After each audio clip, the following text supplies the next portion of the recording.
today's the final stage of a long process that we've gone through to find the head of the cookery school on board Britannia. I would say it was the best cook school going because it's brand new, it's going to look fantastic as well. So we've got all the latest technology as well as everything else. The role that we're interviewing for today is really the last piece of the jigsaw puzzle, who's basically going to run the system when I'm not on board. Well, today I've invited Rob to the house to meet him for the first time. Hopefully make him feel relaxed, but above all else, see what he's like in the kitchen. I love food, so I trained as a chef, went into catering, went into restaurants as well, and then ended up working at a cookery school. I've been teaching now for just over 6 years. Absolutely love it. You can pass on your love for food rather than just, this is how you cook. It's like, this is how you can really enjoy food. It's not an easy position to fill, but it's one that requires lots of different independent skills. For this role, you've got a combination of two things really. I think you've got to be a chef first, fundamentally.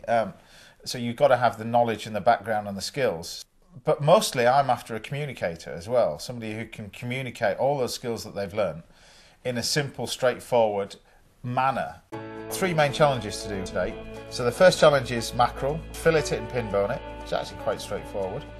Okay, so this mackerel's already been gutted, which is great. We need to cut a little line underneath the fin there, going through to the head, and then hopefully it should all come out beautifully from the fish. Then they turn their attention to a flatfish. There's 4 fillets on a flatfish, so they've got to fillet this in a different technique.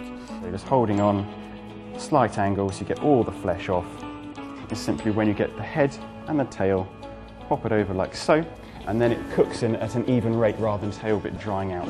And then you turn your attention to the chicken, where I want it cooked for sauté, which is one of the first things you learn when you're at college. So all I'm doing here is I'm peeling back the leg and just cutting through the leg piece.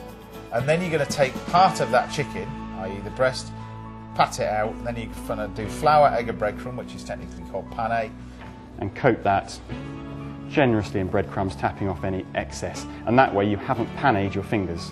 And then pan fry it, serve it with lemon, wilted spinach. It shows different skills at different levels. It was quite a nerve-wracking interview with probably the most experienced panel that I've ever cooked in front of.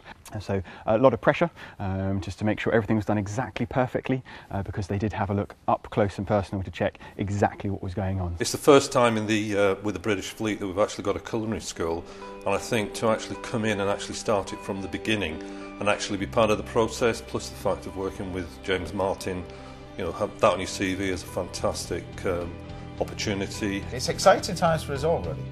Well, Rob, thank you very much. Thank you. Rob really impressed me today, and I look forward to be working with you. I'd love to take the position today.